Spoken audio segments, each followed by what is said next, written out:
배우 김수현 씨, 고 김세론 씨가 미성년자였던 시절부터 교제했다는 의혹을 받으며 사생활 논란에 휩싸였습니다. 김수현 씨 소속사는 오늘 긴급 입장문을 냈는데요. 관련 내용에 대해서 김원식 문화평론가와 함께 얘기 나눠보겠습니다. 안녕하십니까? 네, 안녕하세요. 네, 배우 김수현 씨와 안타깝게 지난달에 숨진 김세론 씨 교제 의혹 파장이 일파만파 지금 커지고 있는데 가장 논란이 되는 부분은 어떤 부분인가요? 네, 가장 논란이 되는 부분은 미성년자 시절에 김세론 씨하고 성인이었던 김수현 씨가 이제 교제를 했느냐라는 부분이 일단 문제가 되는데요. 네. 그래서 이제 유족 측은 2015년부터 2021년까지 사귀었다라는 건데 2015년이면은 김세론 씨가 만 15세거든요. 그렇기 네. 때문에 이제 보통은 이제 중학생이라고 이제 보시면 되겠는데요. 그 뒤에 2019년에 김수현 씨 등이 설립한 골드 메달리스트로 이제 소속사를 이전을 하게 됩니다. 이제 그런 상황이고 그 뒤에 2022년에 음주운전 교통사고가 일어나게 되잖아요. 네.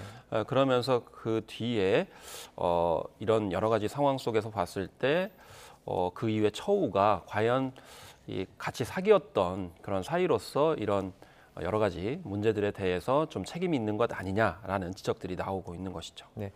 김수현 씨 소속사인 골드 메달리스트가 조금 전에 이제 긴급 입장문을 내지 않았습니까? 한번 읽어보셨을 것 같은데 어떻게 보셨어요? 네, 일단은 여러 가지 의혹에 대해서 이제 문제 제기를 이제 받는 상황이기 때문에 네. 가장 먼저 반박을 한 것은 아까 말씀드린 대로 교제 시점에 대해서 이제 반박을 했습니다. 네. 그래서 김세론 씨 유족 측에서는 2015년부터 2021년이라고 얘기를 했는데요. 그렇지만 김수현 씨 소속사에서는 2019년 여름부터 2020년 가을까지 교제를 했다 이렇게 밝힌 거거든요. 네. 그런 점에서 미성년자 시절에 교제한 것이 아니고 김세론 씨가 성년이었을 때 교제를 하기 시작했다라는 거죠. 그래서 2019년이면은 김세론 씨가 만 19세이기 때문에 네. 뭐 문제점이 없다라는 점이 이제 설득력이 있을 수 있겠습니다만은 그래서 미성년자 교제 의혹을 이제 부인하는 것에 가장 초점을 맞추고 있다 이렇게 볼 수가 있겠고요. 그런데 결국에는 2020년이면은 교통사고가 일어나기 이제 전이기 때문에 그런 점에서 좀 책임 소재자가 없다는 부분을 항변하고 있는 그런 상황이고 또 이제 문제가 됐던 것이 사진입니다. 네. 사진을 공개를 했는데 여러 사진이 있었습니다만은 이 두 사진 다 2019년 크리스마스 이브나 2020년 겨울에 찍은 사진들이기 때문에 2016년 사진이라고 밝힌 유튜버 측에는 좀 반박을 하고 있는 그런 상황으로 보시면 되겠습니다. 네, 네. 그리고 그 7억 변제 독촉에 대해서도 이제 입장이 나왔는데 김수현 씨와는 관계가 없고 소속사 골드 메달리스트와 김세론 씨 간의 문제였다 이렇게 밝혔죠. 네, 그렇습니다. 이걸 이제 입장을 좀 살펴보면은 이제 김세론 씨가 김수현 씨에게 좀 사정을 봐달라라는 문자를 보냈는데 김수현 씨가 이거를 뭐 응답을 하지 않았기 때문에 네. 그런 점에서 이제 문제가 됐었는데요. 그런데 이제 좀 연원을 좀 살펴보면은 2022년에 음주운전 사고를 일으키잖아요. 그러면서 여러 가지 좀 변제를 해야 될 내용이 있었습니다. 그런데 이 7억 원은 그러면 어떤 내용이냐면 그때 당시에 사냥개들이라고 하는 드라마를 촬영을 했었어요. 네. 근데 공개가 됐어야 되는데 음주운전 사고 때문에 공개를 하지 못했어요. 그런데 문제는 통편집을 했거든요. 근데 통편집하는 과정에 있어서 김세론 씨만 편집이 된 게 아니고 같이 출연했던 배우들의 장면들도 편집이 되는 등 여러 가지 위약금을 물어줘야 될 그런 상황이었기 때문에 그 7억여 원을 소속사에서 이제 먼저 변제를 해준 겁니다. 그런데 이때 당시에 김수현 씨가 그걸 인지했느냐라고 했을 때 유족 측의 어떤 입장 측과는 달리 김수현 씨는 이미 교제를 4년 전에 끝낸 시점이었기 때문에 예. 이 같은 사실을 몰랐고 골드 메달리스트에서 이제 자체적으로 우선 변제를 해준 거기 때문에 이런 점에서 김수현 씨와는 그런 관계가 없다 이렇게 얘기를 했고요. 변제 시점에 관련된 계약 사항을 보게 되면 그러면 이 7억 원을 먼저 소속사에서 이제 변제를 해줬으니까 네. 무료로 해준 게 아니잖아요. 그러면 김세론 씨한테 어떻게 이제 계약을 맺었냐면 2023년 12월 31일까지 7억 원을 이제 김세론 씨가 변제하기로 했는데 김세론 씨가 어려운 상황이다 보니까 이제 변제를 못했던 것 같아요. 그래서 1년여가 지나서 2024년 3월 15일에 다시 법무법인을 통해 가지고 내용 증명을 보낸 겁니다. 네. 그 내용 증명을 받아보고 김세론 씨가 이제 어려움을 호소하는 문자를 김수현 씨에게 보낸 건데 이 소속사 측에서는 이미 김수현 씨 같은 경우는 이제 교제도 끝났고 그동안의 상황을 몰랐고 또 개인적으로 그걸 변제해 준 게 아니기 때문에 그래서 그거를 소속사나 이제 법무법인을 통해서 해결하도록 조치를 취한 것이라서 개인적으로 응답하지 않았다라는 입장을 이제 오늘 보여준 겁니다. 네. 김수현 씨와 김세론 씨의 이제 교제 의혹을 이제 제기해서 이슈가 됐던 게 이제 가세현 가로세로 연구소가 이렇게 사실을 들추면서 시작이 됐는데 추가 폭로를 또 예고하지 않았습니까? 네. 어떤 내용들이 좀 나올 수 있을까요? 사실 이게 사진을 이런 식으로 유튜버 측에서 공개를 하면서 네. 이슈를 만드는 것이 과연 적절한지는 좀 의문의 여지가 있고요. 더더군다나 예고한 사진도 노출을 내포하고 있다 이렇게 얘기를 하고 있기 때문에 네. 과연 노출을 내포한 사진을 공개를 하면서까지 이 문제를 이슈하는 것이 적절하냐라는 생각이 좀 듭니다. 더더군다나 뭐 소속사의 편을 드는 것은 아닙니다만은 혹시나 김수현 씨 같은 경우도 어떤 불미스러운 일로 피해를 당할 수 있는 여지를 항상 열어둬야 되기 때문에 그런 점에 있어서 이 폭로 쪽으로만 가는 것은 좀 적절하지 않다고도 볼 수가 있겠습니다. 더구나 사진의 어떤 수위의 문제에 있어서는 네. 또 이제 김세론 씨의 그런 명예도 있는 거고 또 김수현 씨의 또 명예도 있는 거기 때문에 예. 이건 좀 유의를 해야 할 필요성이 있다고 생각을 합니다. 네, 김세론 씨 유족 측에서는 김수현 씨의 그 교제 사실 부인은 사자 명예훼손이다 이런 입장인데 이 부분에 대해서는 좀 어떻게 보세요?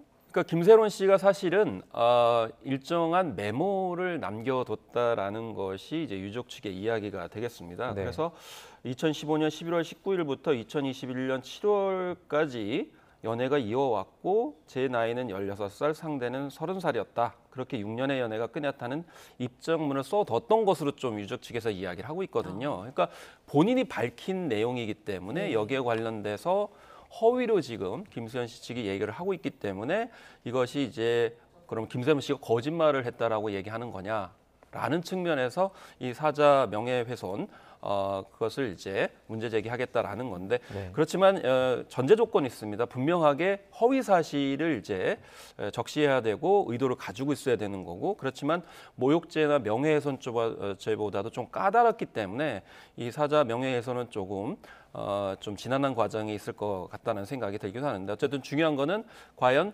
김세론 씨가 그 같은 기록을 정확하게 남겼느냐 이런 부분에 좀 초점을 맞춰서 이제 조사가 이루어질 필요성이 있겠습니다. 네. 일파만파 논란 속에 어제 김수현 씨가 예능 프로그램 처음에는 참여하지 않는다고 했다가 나중에 보니까 이제 프로그램 녹화를 강행했더라고요. 이 부분은 좀 어떻게 보셨어요?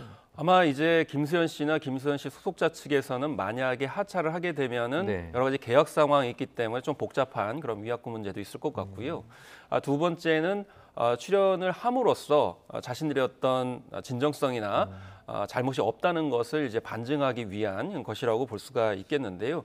그렇지만은 이제 뭐 예정돼 있던 부분이기 때문에 그걸 이제 출연할 수도 있는지 모르겠습니다만은 앞으로의 그런 출연에 관해서도 강행을 할 건지에 대해서는 좀 지켜봐야 될 것 같고 네. 특히 여론이 지금 모르겠습니다. 그 다음 주에 입장 표명을 하기로 했었는데 지금 오늘 바로 입장 표명을 하는 것은 여론이 악화되는 상황이기 때문에 그것을 의식해서 한 것 같거든요. 네. 그렇기 때문에 아마 이 적극적으로 이렇게 의사표명한 것이 여론의 추이에 따라 가지고 향후에 촬영 일정들이 좀 변동이 될 가능성이 있지 않나 이렇게 생각을 해봅니다. 네, 이제 광고계와 방송계에서 김수현 씨가 퇴출당하는 거 아니냐, 거액의 위약금을 물게 되는 거 아니냐 이런 추측들도 나오고 있는데 어떻게 생각하세요? 일단 김수현 씨의 차기작 너우프 같은 경우에는 지금 촬영이 계속 이루어지고 있다라는 내용이 나왔고요. 뭐 일종의 변동이 없다는 얘기가 나왔습니다. 그렇지만 광고계 입장 같은 경우는 워낙 그 이미지를 굉장히 중시하기 때문에 사실 거꾸로 생각을 해보면 지금 현재 김수현 씨의 이미지는 상당히 훼손돼 있다라고 볼 수가 있겠습니다. 네. 이제 그런 점에서 여러 광고사들이 뭐 예전에 촬영했던 광고물들을 이제 삭제하는 경우도 있고 또 추가로 이제 계약을 진행하지 않겠다라고 얘기를 하고 있고요.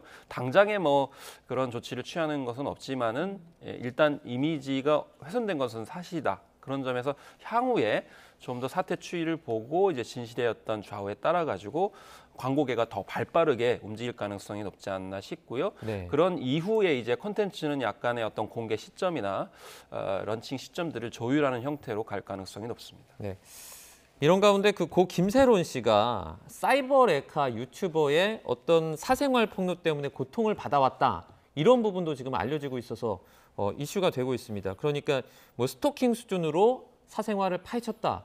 그래서 피해를 받았다. 지금 이렇게 말하고 있는 것 같아요. 그러니까 일전에는 악플 때문에 이제 고통을 받았다라는 점이 많이 부각이 됐었고요. 네. 그런 와중에 사이버 레카, 그러니까 유튜버들의 어떤 편향된 보도 때문에 고통을 받았다는 것이 이번에 이제 부각이 되고 있는데, 사실은 이제 그 가운데 특정 유튜버가 취재하는 방식에 대해서도 이제 문제 제기가 됐습니다. 네. 그래서 상중이거나 또 장례식이 맞춰지는 시점에서도 전화를 걸어가지고 취재를 했는데, 그 유튜버가 평소에는 또 김세론 씨에 대해서 이제 부정적인 어떤 측면에서 이제 보도를 많이 했다는 거고, 네. 그런 점에서 유족 측에서는 김수현 씨의 어떤 결탁 부분도 지적을 했었는데, 그 부분은 좀 이제 따져봐야 될 문제가 되겠습니다만, 어쨌든 우리 사회에서는 어떤 무리를 일으킨 그런 연예인들에 대해서 좀 과도하다 할 정도로, 특히나 여성 연예인 같은 경우는 너무 심하다 할 정도로 좀 약간 부정적으로 이제 접하는 경우가 있는데, 그런 어떤 유튜버들의 콘텐츠 제작 행태에 대해서 유족 측에서도 이제 지적을 하고 있는 그런 상황이고, 그것이 좀 안 좋은 결과로 그런 선택을 하도록 김세론 씨를 좀 몰아붙인 거 아니냐, 뭐 이런 이제 지적 때문에 비판을 받고 있고, 그래서 사생활 중심으로 유튜버들이 연예절을 지금 활용하는 것, 이건 사실 유튜버뿐만이 아니고 기존 언론들도 옐로우 저널리즘 차원에서 좀 특정 인에 관련돼서 범법을 벌이는 그런 어떤 상황들에 대한 지적이라고 볼 수가 있겠습니다. 네, 네. 김세론 씨 사망 이후 이 사이버레카 유튜버를 제재해야 한다 이런 국민청원이 올라왔고 5만 명 넘게 동의한 걸로 지금 알려져 있는데 이런 사이버레카 유튜버들로 인해서 유명인들의 피해가 뭐 한두 번이 아니었잖아요. 네, 그래서 사이버레카 같은 경우는 두 가지 유형이었습니다. 네. 첫 번째는 자신의 어떤 신상을 공개하고 공식적으로 활동하는 유튜버가 있을 수 있고요. 다른 한 유형은 아예 차라리 자신의 신상 공개하지 않는 경우가 있습니다. 그래서 자기 신상을 공개하는 경우에는 이제 나름대로 대응하기가 좀 쉬운 편이 있지만, 공개를 하지 않는 경우에는 어려운 경우가 있죠. 그래서 예를 들면은 장원영 씨 같은 경우가 이 탈덕수용소라고 하는 자신의 이제 신상을 감춘 그런 유튜브를 추적하는 데 있어서 2021년에 시작을 해서 한 2년여 동안 지속적으로 그런 사생활 폭로 또 명예훼손에 관련된 콘텐츠를 올리다 보니까 이걸 추적하는 데 3년이 걸렸다는 것이죠. 네. 그렇기 때문에 이렇게 비공개로 사이버레카를 활동하는 경우에 특히 이제 구글 같은 경우는 본사가 미국에 있다 보니까 그걸 추적하기가 힘든 측면이 있고, 그걸 악용하는 현실이 있기 때문에 이런 점에 있어서 이제 제재나 또 관련 법에 제정이 필요하다는 그런 이제 지적들이 많이 나오고 있는 것이죠. 김세론 씨의 유족도 이 사이버레카 유튜버들에 대한 강력한 어떤 법적 책임을 묻겠다 이렇게 밝혔는데, 실제로 어떤 법적인 처벌을 좀 받을 수 있습니까? 일단 정보통신망법 등에 관련돼 가지고 명예훼손죄나 그리고 모욕죄 등을 이제 처벌을 받을 수 있는데요. 네. 앞서서 말씀드렸던 장원영 씨 같은 경우는 탈덕수용소를 이렇게 고소를 해서 1월 달에 이제 1심이 나왔습니다. 그런데 거기에서는 이제 어떻게 나왔냐면 징역 2년에 집행유예 3년이 나왔어요. 네. 그리고 벌금이 2천만 원 정도 나왔거든요. 그러니까 초범이라고 해서 이제 집행유예가 이제 부여된 것이고, 또 네. 벌금도 2천만 원 정도밖에 이제 나오지 않은 그런 상황이기 때문에 굉장히 시간이 많이 이제 걸리는 상황이고, 이제 처벌도 굉장히 가벼운데, 중요한 거는 이렇게 소송을 벌일 수 있는 그런 연예인들은 소속사가 그래도 굉장히 규모가 있거나 또 여건이 되는 경우에 한정된다라는 거죠. 그렇기 때문에 개별적으로 이 문제를 접근하기에는 굉장히 어렵다. 그래서 이 시간에는 주로 유명 연예인들만 말씀드리지만, 네. 요즘에는 이제 SNS 통해 개인들이 피해를 보는 경우가 있거든요. 예. 그렇기 때문에 개개인이 접근하기에는 너무 힘든 측면이 있다. 특히 플랫폼이 우리 플랫폼이 아니기 때문에 접근하기 힘든 면들은 혼자 감내할 수 없는 점, 특히 유족이라 하더라도 어려운 점이 이제 있기 때문에 이런 점에 있어서는 좀 앞으로 대안들이 모색이 돼야 된다고 생각을 합니다. 네, 관련 피해가 늘어나고 있는 만큼 법적 제도와 장치가 좀 빨리 마련돼야겠다 이런 말씀도 해주셨습니다. 지금까지 배우 김수현 씨 관련 논란에 대해서 김원식 문화평론가와 함께 짚어봤습니다. 고맙습니다. 고맙습니다.